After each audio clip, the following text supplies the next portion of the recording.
Again, I'd like to call to order the Tuesday, July 12, 2016 Committee of the Whole to order. It's approximately 5:36 p.m. Roll call, Madam Clerk. Councilman Ross? Here. Councilman Shelley? Here.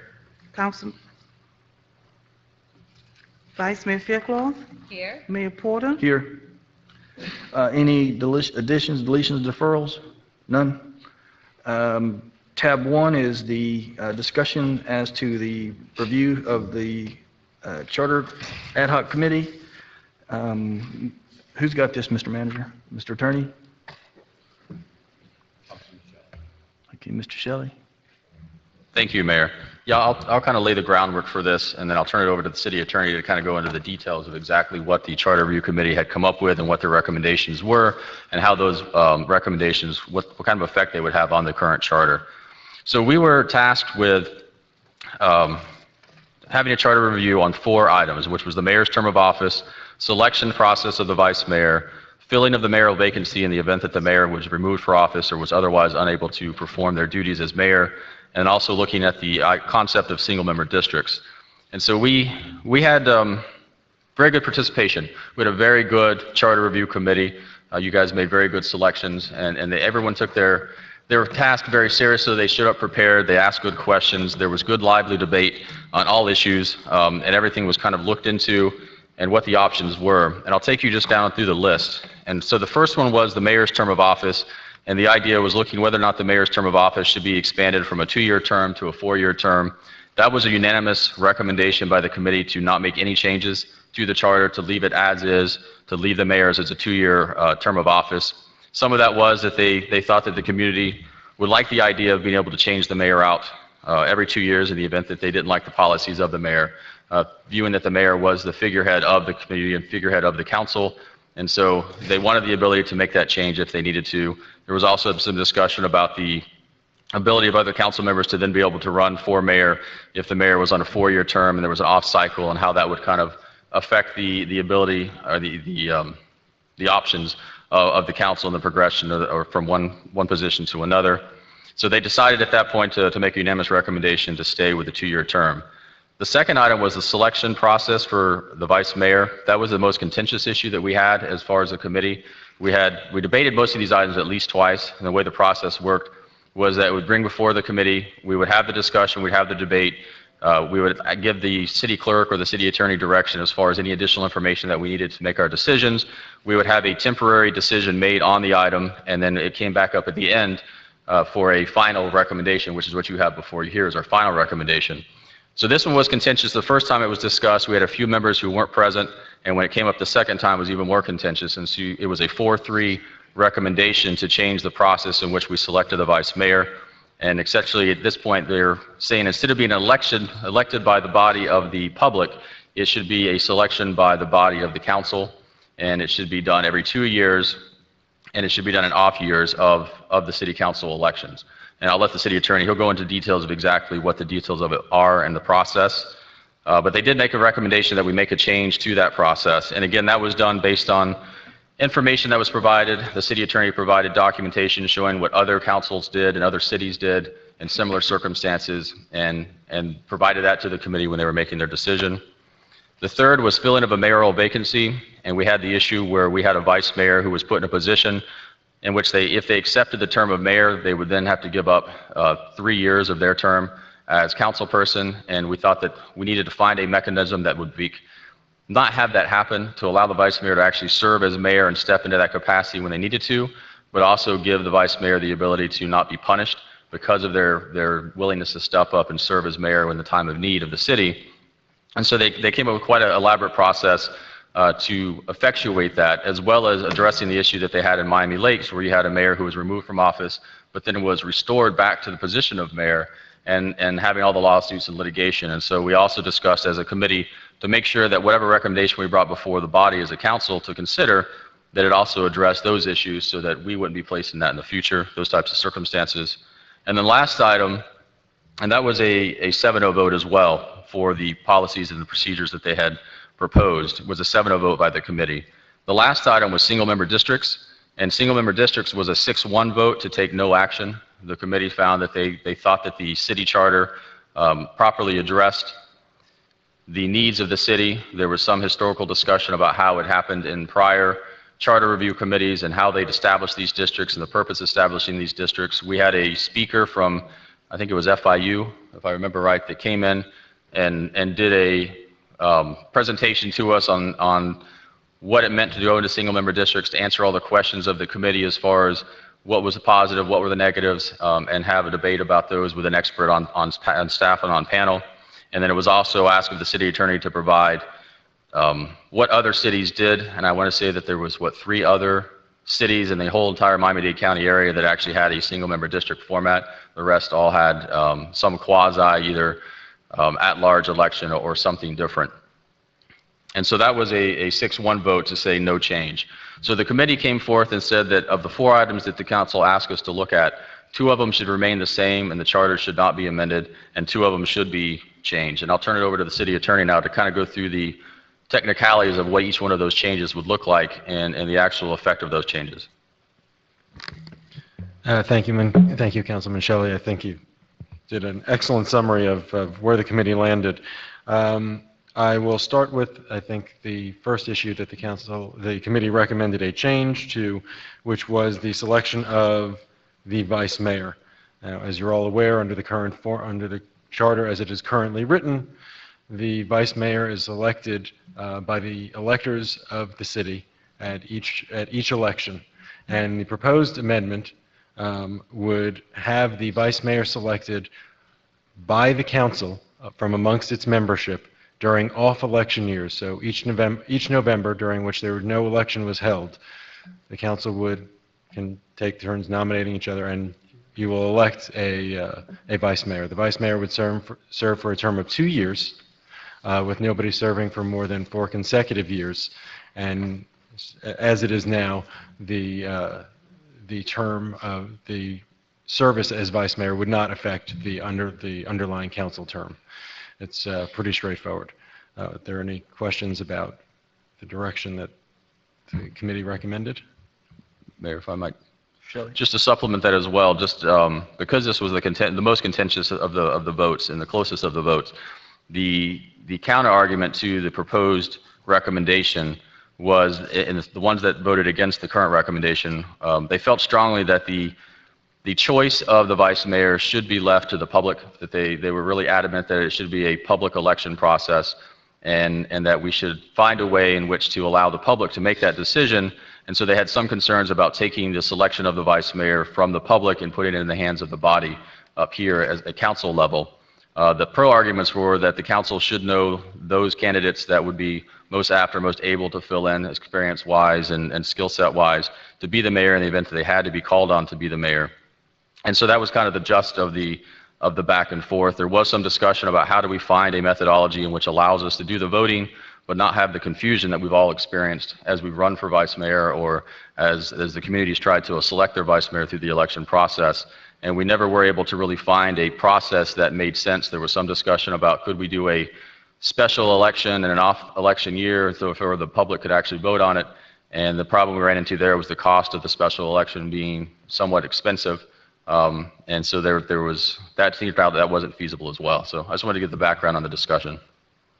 And to piggyback off that, there was also discussion as to how other municipalities within the county did it, and 20 of the Dade County municipalities serve by appointment amongst the council members for the vice mayor position. And the other change that was recommended was the procedure for filling a vacancy in the office of the mayor. As we are all aware, we unfortunately had this issue, and it placed a council member there serving as vice mayor at the time in the awkward position of having to forfeit the remainder of his term to take on a very brief time as mayor, because the charter currently does not provide a mechanism for returning to your council seat if you step in to fill that vacancy. So the committee considered several alternatives and came to a recommendation that the vice mayor automatically assume, rather than be giving the option to assume the seat of mayor, but permitting the vice mayor to return to the council seat at the next mayoral election if they elect not to run for mayor. The vacated vice mayor seat then would be filled by appointment.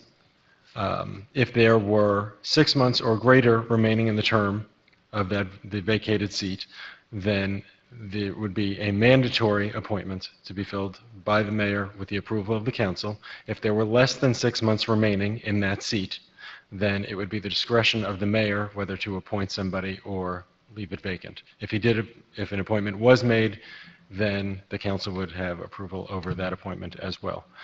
If in the event the mayor's appointment is not approved by the council in the case that an appointment is mandatory, after 60 days, any council member will have the authority to nominate somebody for consideration of the council to fill the vacant seat. And if the mayor is restored or the vice mayor returns to their seat at the next mayoral election, the temporary appointment to fill that vacancy will be rescinded and everybody goes back to their original seats.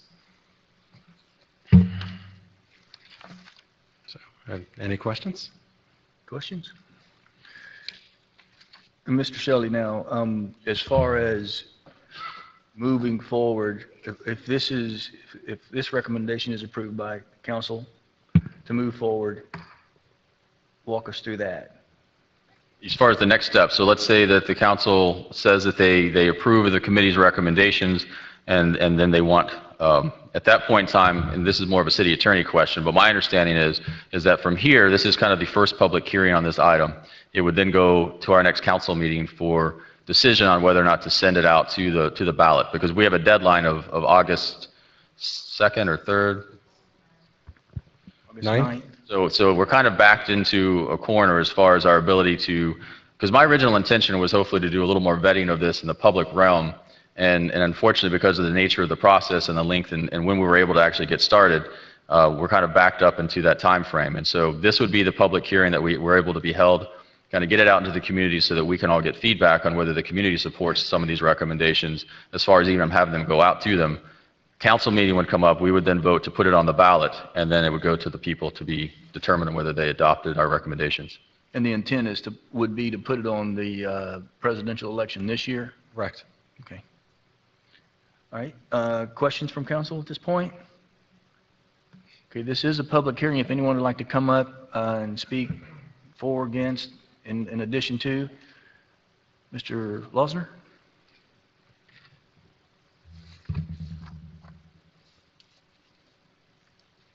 Thank you, Mayor. For the record, my name is Steve Lossner. I served as a member of the committee.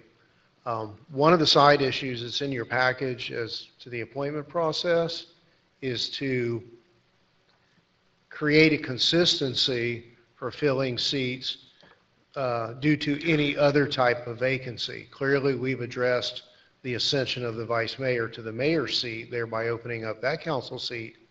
But if no further action is taken, there remains an entirely different process for filling any other council vacancy and an even different process for filling a resigned to run vacancy.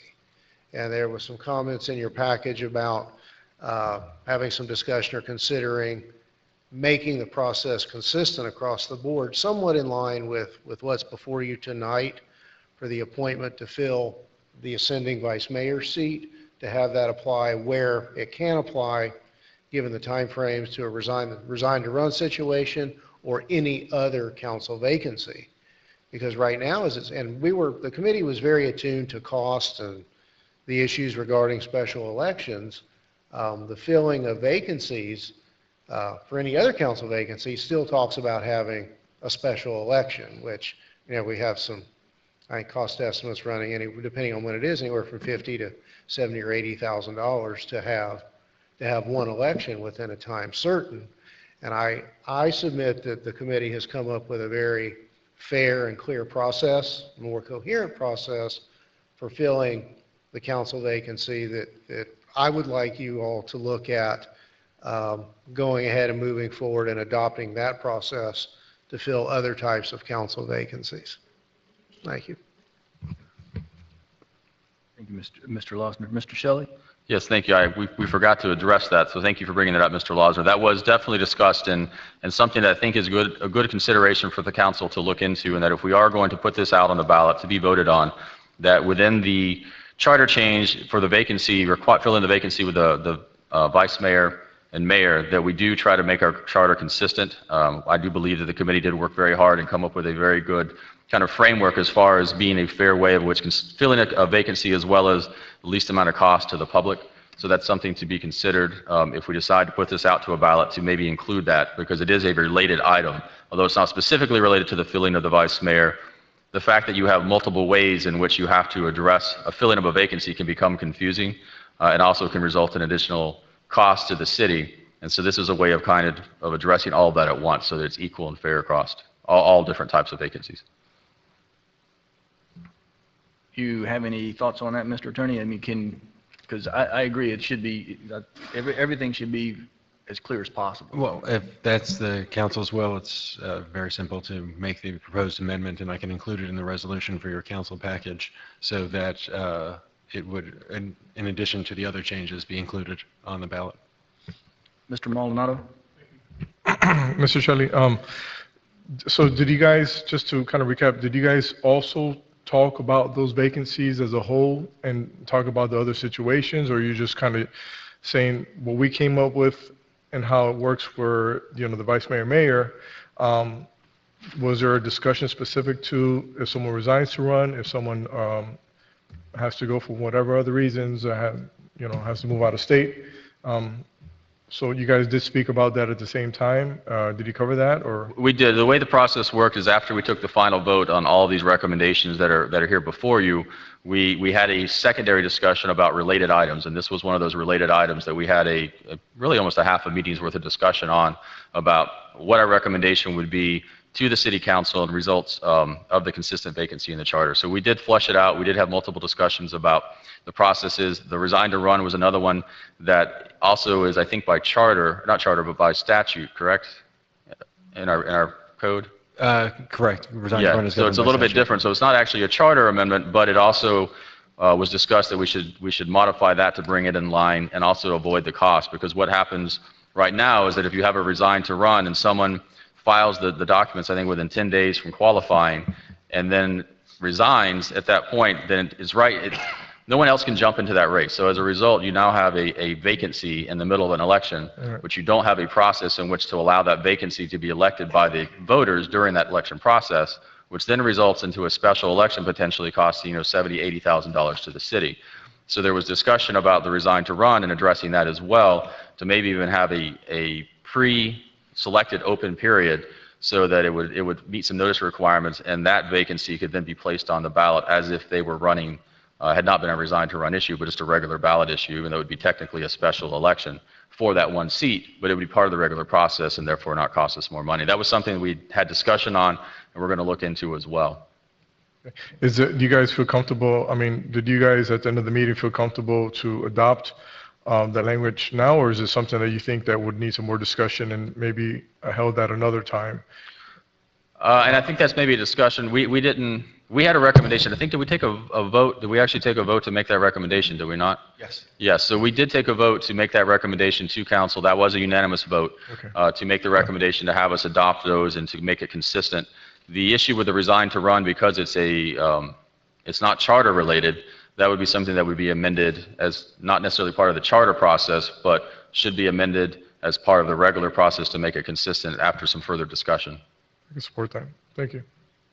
It's a tight schedule, though. You're on a short time schedule with this, so we're not really going to be able to have multiple meetings. We got, basically you've got the charter, the ad hoc committee's recommendation. Council kind of put forth the questions.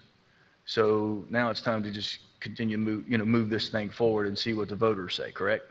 Correct. I mean, we don't really have a whole lot of time from regularly scheduled meetings at this point in time to make multiple debates and decisions. Now, could we have other ways of doing it? We could.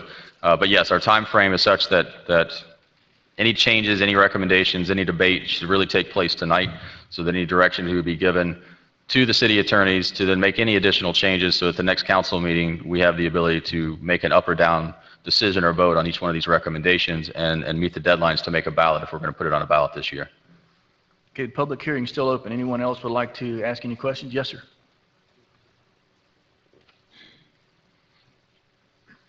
Mr. Mayor, the issue of the position of vice mayor, that concerns me. I don't think that the will of the people should be. Excuse me, could we just have your name and address for the Willie record? Wamble, 1111 Adams Avenue, Unit L. The will of the people in the electoral process should be overlooked as it relates to who should be vice mayor of the city. If we are allowing individuals from the council to appoint a vice mayor, then they may or may not act upon the wishes of the majority of the people. That in itself, Mr. Mayor, was addressed in the first Constitution, the Articles of Confederation, in which senators were elected by senators from the state. That did not give the populace an opportunity to vote on their representative. Only a very small number of individuals were given the opportunity to determine who their state representative would be. If we go back to that position, then we will be going back in history, and I don't think we should ever go backwards in history. The people, the will of the populace, should also always dictate, in most cases, what we do in a democratic society. Thank you. In this case, the person would have to have already been elected by the people to be on the council, to be considered for the role of vice mayors. And there are additional roles and responsibilities that are that are handled by the mayor and or by the vice mayor. But at the end of the day, each one of our votes is still just the same vote when it comes to how we, Then what, across the excuse me, board. Mr. Mayor, then what we're saying is that the populace is not as inclined to understand the functions of government as the council members are. Remember, the populace are those individuals who put you in those positions. So obviously, we assume that they know what they're doing. They were elected, you were saying that, I thought you said, that the council is electing the person, but the people have already elected the person to serve on their behalf. The additional responsibility that's being discussed here, which the people will vote on and decide whether or not they want to have this change in the charter. So it's not us deciding, we're deciding to ask the voter. But this was not to say that we're going to elect a vice mayor that has not been already previously elected by the people. That's what I thought you said. Well, what I think, well, let me make this clear. Based on what I've heard, you're saying that the council will select who becomes vice mayor? Who serves as vice mayor for 2 years. That's what this recommendation is being asked of us. Right. That's what I understand the recommendation to be. My position is because the people elect, as it is current, the vice mayor, then they are electing someone they assume is capable of running the city in the event that we do not have a mayor. If the council decides that it wants to choose a vice mayor, then they are taking the place of the democratic process, because they are then selecting for the people who they want to become vice mayor. As I stated, that's how it was under the Articles of Confederation. However, we have a new constitution in which we are guided by, and I don't think that we should circumvent the will of the people. Thank you. Thank you.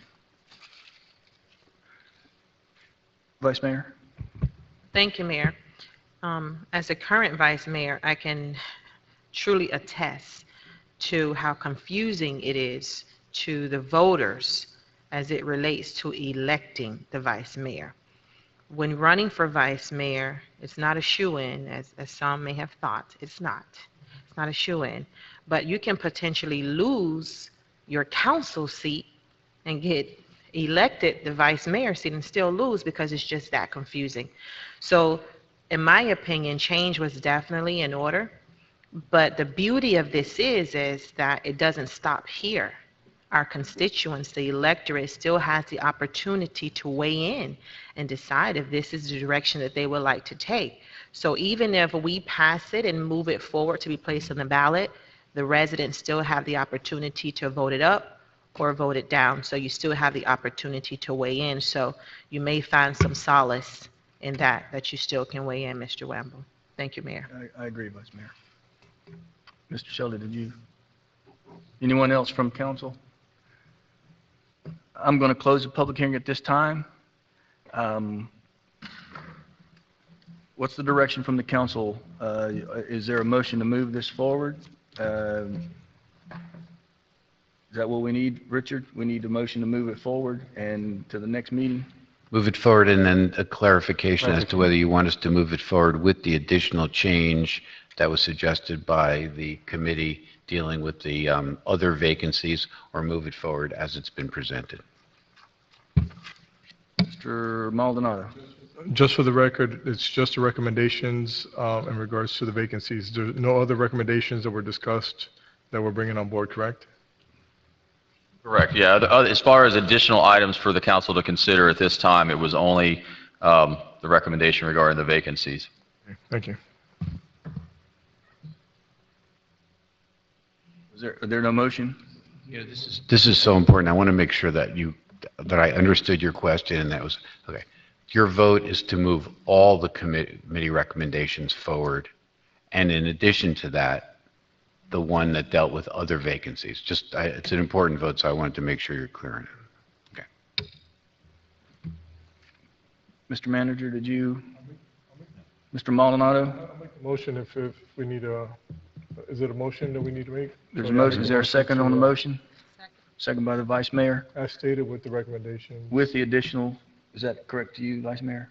Mr. Manager, did you have something? Okay, sorry, I misunderstood.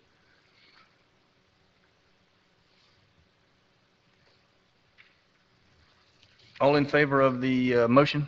Aye. Aye. Opposed? Motion carries. Mr. Shelley?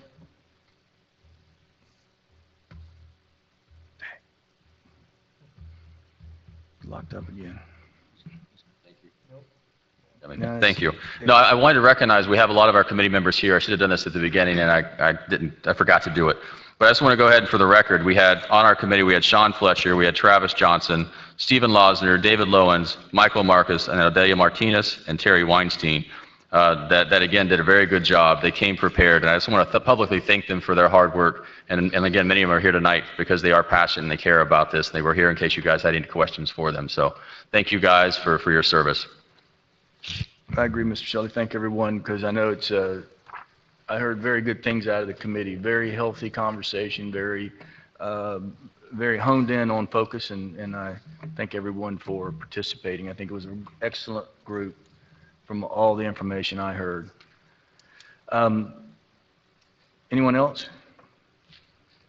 Tab 2 is a grant application.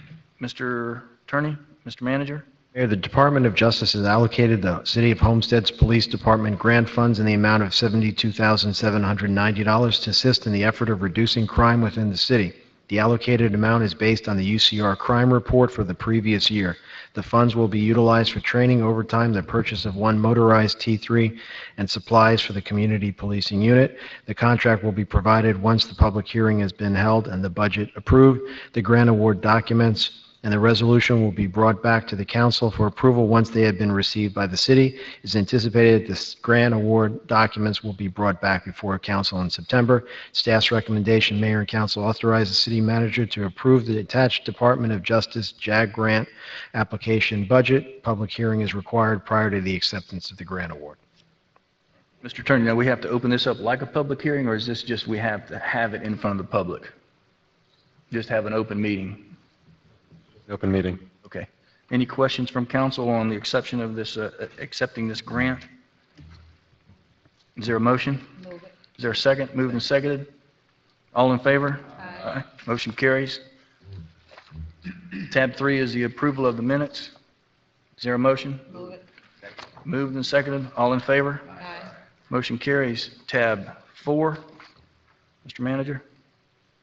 Mayor, staff recommends the mayor and council approve the attached resolution authorizing the city manager to approve the professional services agreement for Stephen Taylor and further authorize city manager to renew for subsequent years under the same terms and conditions. Stephen Taylor is a consultant on emergency management, homeland security as it relates to public safety for the city of Homestead. Questions from council?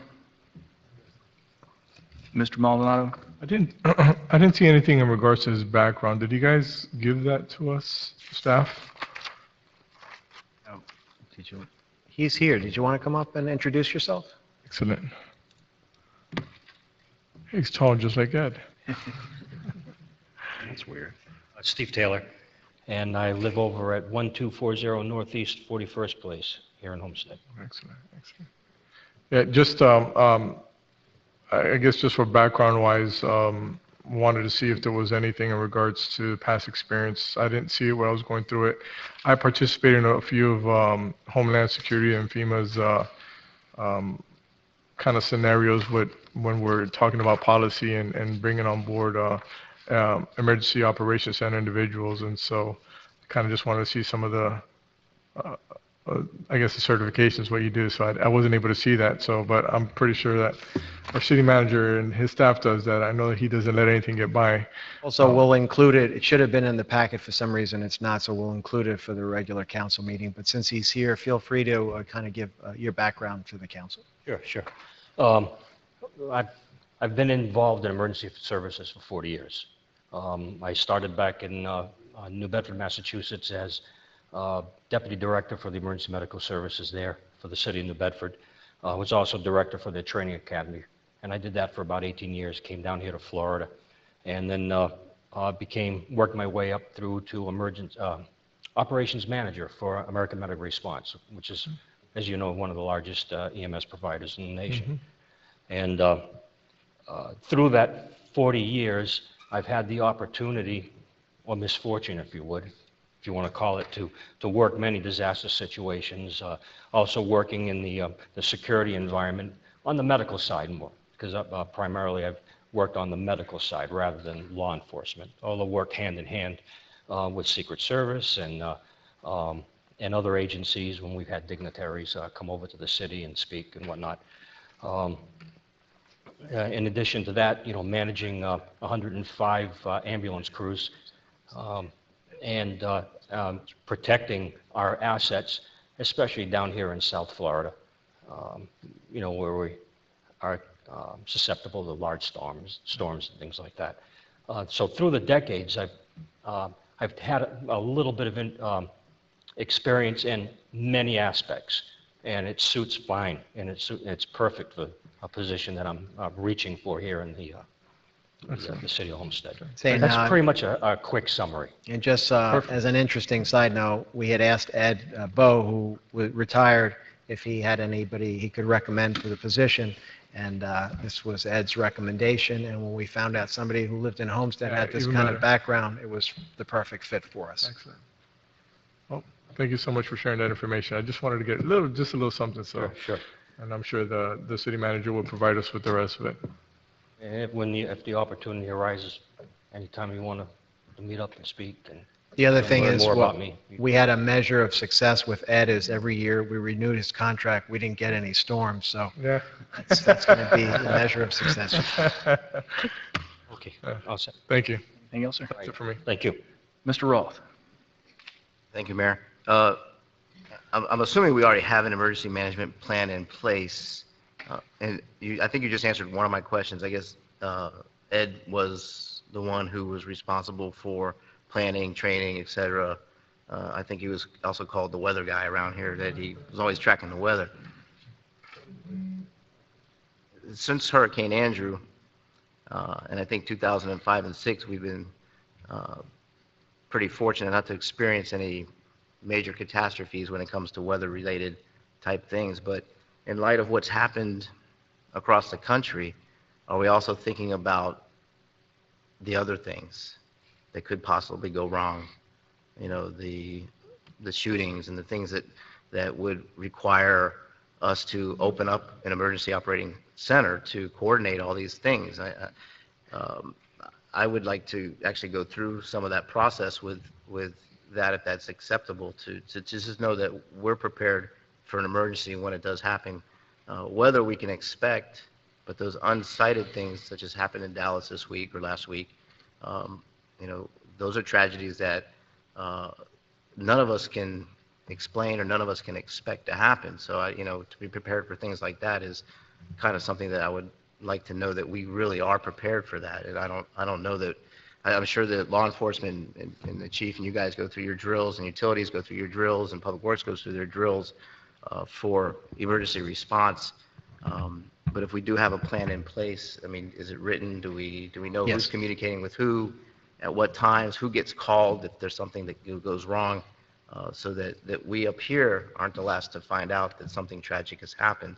And the other thing I have is, as I was reading through the scope of services, I just came across a term that I didn't understand, and maybe somebody can explain it to me, is what is radiological defense officer? Radiological defense officer. That's a category in his He handles scope the of radiological services. stuff. Well, what is that? I mean, Radiological, defense officer. okay, on my notes there? That's what it says in scope of services. yeah. Okay, yes. I do have some background with that. I've had training before FEMA was FEMA. It was civil defense. And I've had formal training through Civil Defense Agency for radiological monitoring and understanding the concepts and the need for protection and the science of how contaminations can occur and what radiation can do.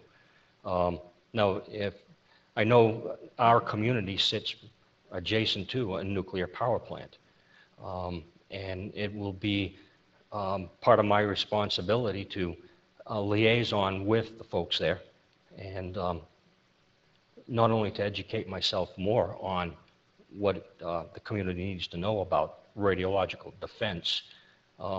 And then on the other side, there's also, you got to look at radiological defense in the sense of terrorism, okay? You have to look at that aspect of it also. So it's quite a broad subject. But I do have some understanding in that. I am not a scientist or a professional in radiological emergencies. Okay? Yeah, it just caught my attention. I was like, okay, it's got radio, it's got logical, and it's got defense. And I'm trying to figure out, what is that? I didn't look it up. I didn't have time to research it. But Defense and mitigation needs to run hand in hand. But it's based on radiation or, yeah. Also, Councilman, we have in the plans, and we have binders and binders worth of plans. Basically, the federal government defines various categories, but one of them is all hazards. So they go through the exercise as kind of taking into consideration most everything that could happen. But also, as we know, ordinarily when some catastrophe happens, no matter how good the plans are, likely catastrophe equals somebody likely has suffered a significant loss. And unfortunately, we can't prevent things, but we can try to mitigate as best as we can the damage. No, I get that. And when we had that major rain a few months back, and I listened to a radio, listened to what the police are doing and Public Works and those guys, and the response was outstanding to them, to the point where we couldn't get patrol cars into neighborhoods because of the flooding.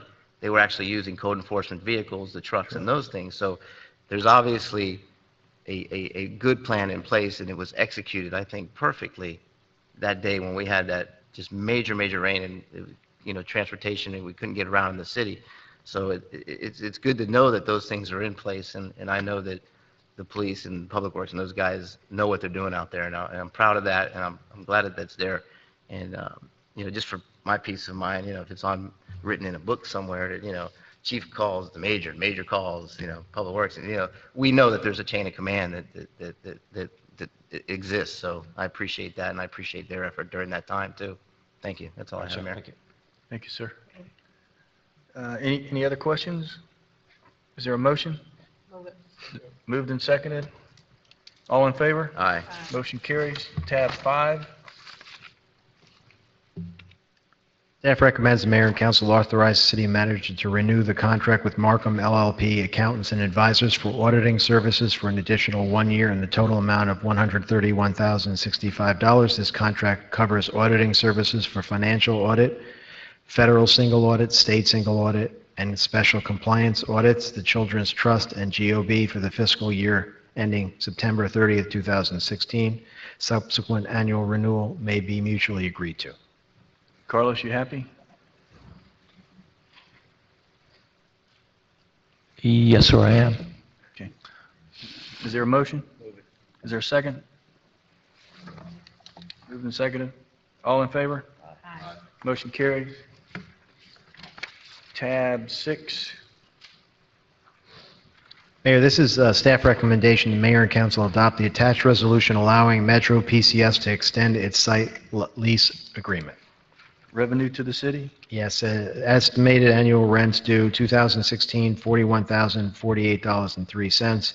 2017, about $43,000. 2018, $45,000. 2019, $47,000. And 2020, almost $50,000. Questions from council? Is there a motion? Is there a second? Moved and seconded. All in favor? Aye. Tab 7.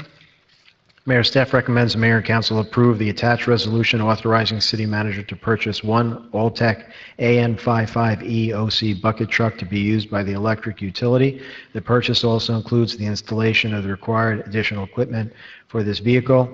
This was previously approved in the capital improvement plan. A total purchase cost $186,986. Questions from council? Is there a motion? Is there a second? All in favor? Aye. Tab 8. Mayor, this is also from the electric utilities, additional site and cyber security regulations from the North American Electric Reliability Corporation, as well as the Federal Energy Regulatory Commission require a secure electrical infrastructure backup control center. The new backup electrical dispatch control center is located in the new City Hall building and will incorporate the latest technology, hardware, and software for monitoring and correcting electrical system status issues. Staff recommends the mayor and council approve the award of ITB 201620 to Precision Contracting Services, the lowest and most responsible bidder. The awarded bidder shall furnish, install, and test the fiber optic cable. The award is in the amount of $79,663.75. This is required by NERC, or whatever. Yes. Which were you? It's required. It's required, right? So It's required that we have this information, and this is award for additional fiber optic cable to bring the information here to the new City Hall where our backup control center is located. thank you. Any questions from council? Is there a motion? Move it. Is there a second? Second. All in favor? Aye. Motion carries. Tab 9. Mayor, this is also from Electric Utilities. Homestead entered into an agreement with Enco Services on June 4, 2013 to provide after-hour call center services for power outage reporting, customer service issues, and water sewer issues. The contract includes valuable outage management software services for electric utility. In addition, Enco later added the fielding of customer service overflow calls during normal business hours. Call volume has increased from an average of 903 a month in 2014-15 to 1,570 a month in 15-16, resulting in an increased monthly average cost from $2,912.50 to $4,452.80. As a result of this increase, staff will be going out for proposals for call center services. Staff recommends the mayor and council approve amending existing purchase order 161255 with Enco Services in the amount of $24,999 to the increased amount of $60,000. No way you could do this in-house, Mr. Manager, not for that money, right? Well, what happens is we have the callers and then it spills over. So these are You have in-house callers that, and then the rollover goes to? correct. And Okay. what we're working on now is, what we've asked them to do is, we had a significant power outage during I think very special ball game of some sort. I forget which one it was. And everybody was calling because they just wanted the game back on. And so what happened was there was more calls than the system could even handle in the duplicate, the overflow company. So they're working now on creating more lines and finding a way to address that issue. But we also wanted to look out and see what else is out there. So in the meantime, we're on a month-to-month with them, and they're happy to compete for the work, and they have a lot of ideas to try to address our concerns as well. Thank you, sir. Mr. Roth? I think the manager just answered my question. They're on a month-to-month now. How long would this increase be for, is it a monthly increase from the 24 to the 45 or whatever it was? Councilman, this would take us through the end of this fiscal year, the monies that we're requesting to amend the PO. And in the interim, as the manager stated, we are looking at other ways of accomplishing this, or if we've asked the company to also compete for this work again, which they competed in the past and were successful. Okay, thank you, Mayor. And the company president was so concerned about being responsive to our needs that she actually flew in from California to meet with us yesterday. She's here in the audience tonight, and I think they have a pretty good understanding of what our issues are. And the dilemma obviously is, and it's a function of cost too, is how many lines can you actually make available when something happens very quickly like that. And so, if you have 90 lines and people are calling in, but if there are thousands of calls, I mean, do you want 1,000 people answering the phone? And if you do, you pay for that. And so there's pros and cons to the whole thing. They're also working on some cell phone and text message options as well, so that a category of customer will be able to report the outage using their cell phone or their iPad or something like that, to at least alleviate some of the congestion with the lines. And they have some other ideas as well. But the flip side is the customers, power is off. They want to make sure that we know about it, and they called and they can't get through, and it's very frustrating. So there's really a lot to consider here. Okay. I agree, they want to get through. Any final comments or questions? Is there a motion on tab 10? It's moved by the Vice Mayor, second. Mr. Roth? Did you second? I will. Okay. Second by Mr. Roth. All in favor? Aye. Motion carries. Tab 11? No, 10, I'm sorry. Tab 10. Mayor, on June 17, 2015, the council approved submission of grant application to Division of Cultural Affairs. Staff recommends Mayor and council approve the attached resolution authorizing the city manager to accept and execute the contract with the State of Florida Department of State, Division Affairs, for additional building improvements at the Seminole Theater. The grant award is $500,000. The grant requires a match of $1 million. The city will use Seminole Theater renovation expenses as a match. So this basically is a flat-out grant. We've already spent the money on the Seminole Theater, so that satisfies the grant application. We've been working with the Seminole Theater operators to kind of get their wish list of things that will improve, and this grant money will be enhancements to what they're doing. Is there a motion to accept $500,000? Is there a second? You second, Mr. Shelley? Yes. All in favor? Aye. Aye. Tab 11? Mayor, AARP is a nonprofit, nonpartisan membership organization that helps people 50-plus years old have independence, choice, and control in ways that are beneficial and affordable to them. AARP Chapter 4463 is requesting the mayor and council authorize the city manager to waive usage fees in the amount of $1,500 for the use of William F. Bill Dickinson Community Center the second Wednesday of every month starting August 2016 until August 2017 to host their AARP meetings. 12 weeks, 2.5 hours at $50 equals $1,500. Is there a motion? Is there a second? Second. All in favor? Aye. Motion carries. Tab 12.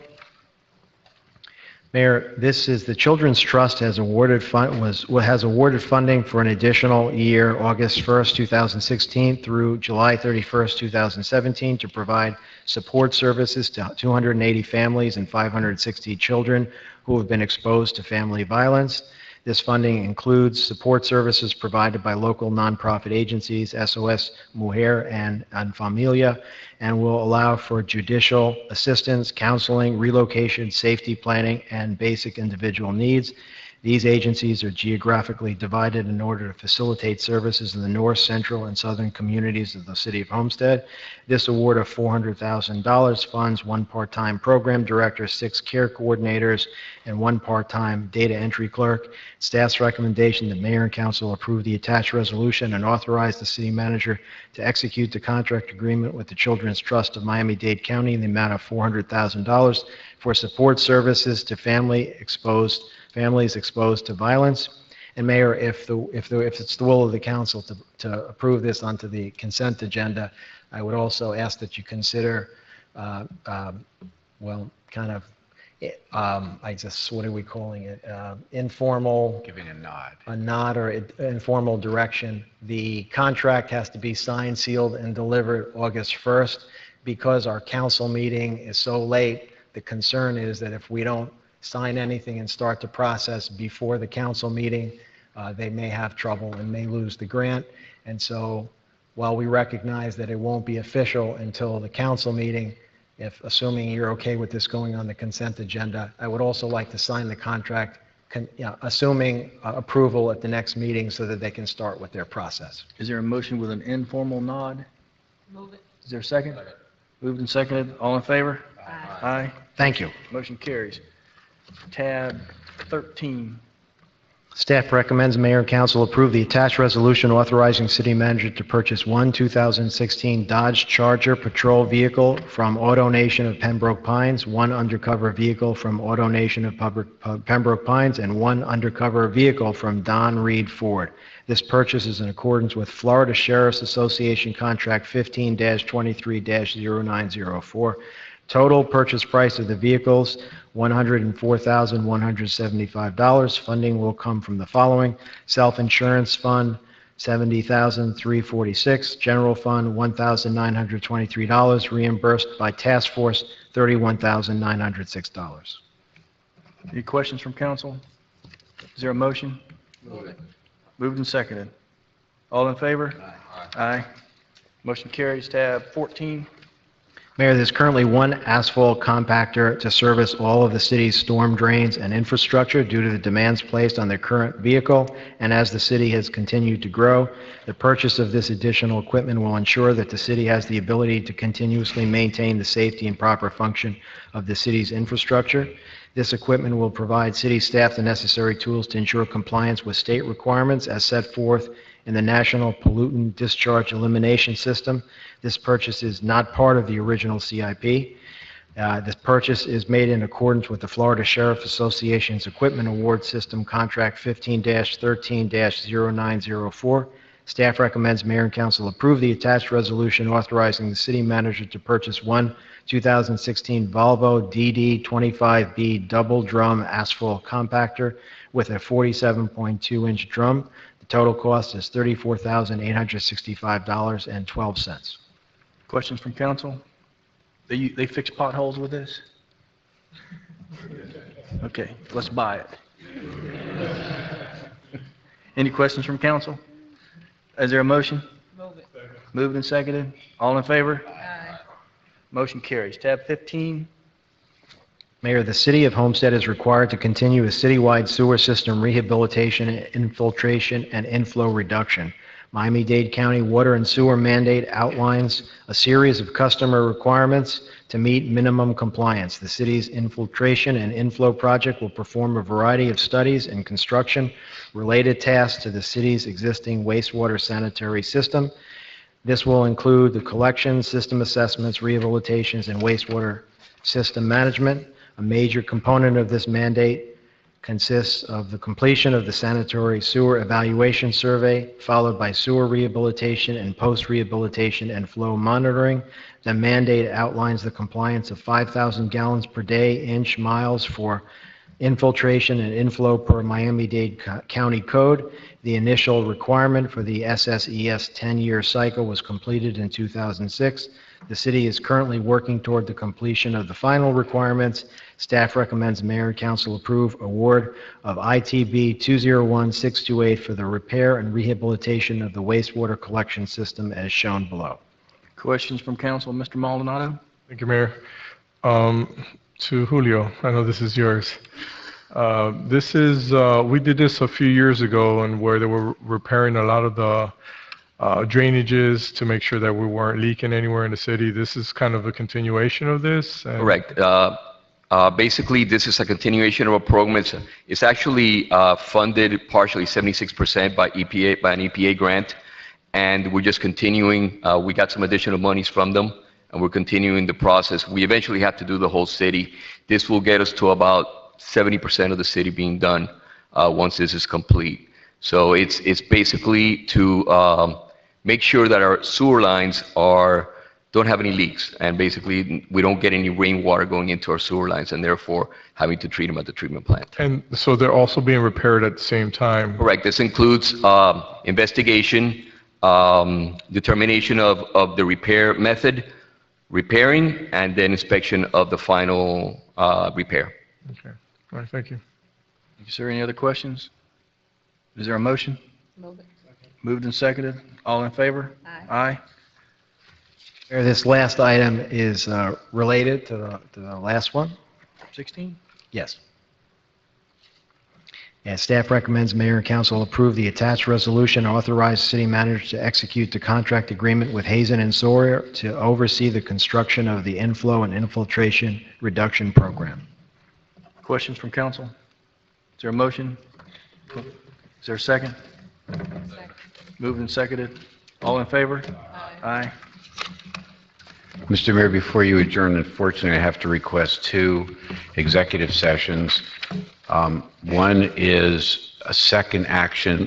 These have been forwarded to you from the approval of the where the racetrack was opposing it. It's a State of Florida Land and Water Adjudicatory Commission, Homestead Speedway versus the City of Homestead. This is a second action that's been filed to overturn the action you took. And the second one is the United States Southern District of Florida, Lizanne Deegan versus City of Homestead, Alexander Roll, and Officers Aquino and Marie Kent. So we'll do that. The clerk, I know we've been trying to schedule the session dealing with the racetrack, but there was a request by people who couldn't attend the other one. But in the meantime, we're taking care of this in terms of protecting the city's interest. So nothing's being lost, but we just do want to sit and go over this with you. All right, sir. Mr. Shelley? Yes, just real quick. I missed the last council meeting, but I wanted to announce the Artists in the Spotlight program that had originally been the Artists in the Chambers program in the old City Hall, then moved to the Artists in the Spotlight program at the Community Center, is now been moved again, or will be moved again, to the Seminole Theater. And so that should take effect, I guess, next month, and we'll start having the Artists in the Spotlight program in the artistic downtown area. The hanging materials have been funded by the Friends of the Seminole Theater, so they're actually going to pay for all the hardware to hang the artwork on the wall. If you guys have been in there now, it's just a bunch of white walls. And so this way it'll help bring local artists, similar to the Artists in Spotlight program at the Community Center, but now actually to the theater and to our downtown to help promote the artists. It'll also help bring, we're hoping, people in, because many of these artists are holding kind of wine and cheese parties to display their work. It'll bring people to the theater to see the artwork, but also hopefully buy more tickets at the theater. We're looking to expand the program to include like elementary schools and classrooms, and because there's enough space upstairs, they have a little area where we can actually do that. So again, it'll bring kids and their parents to the theater. So it's a way of kind of generating some buzz about the theater and also generating some buzz about the artists that participate in the programming. And the other added benefit is in the community center, they have their own art program, as many of you know, and they've always wanted to be able to utilize that space for their own artwork. And so by having the Friends of the Theater pay for the new hanging materials in the theater, then it allows us to leave behind the old artwork hanging material in the community center, which will allow the community center itself to now start displaying their artwork, which I know make them very happy as well. So just wanted to announce that because I didn't get to do that the last council meeting. Thank you, sir. Any other discussion from council? Is there a motion to adjourn? Moved and second. All in favor? Meeting adjourned. Thank you, everyone, for being here.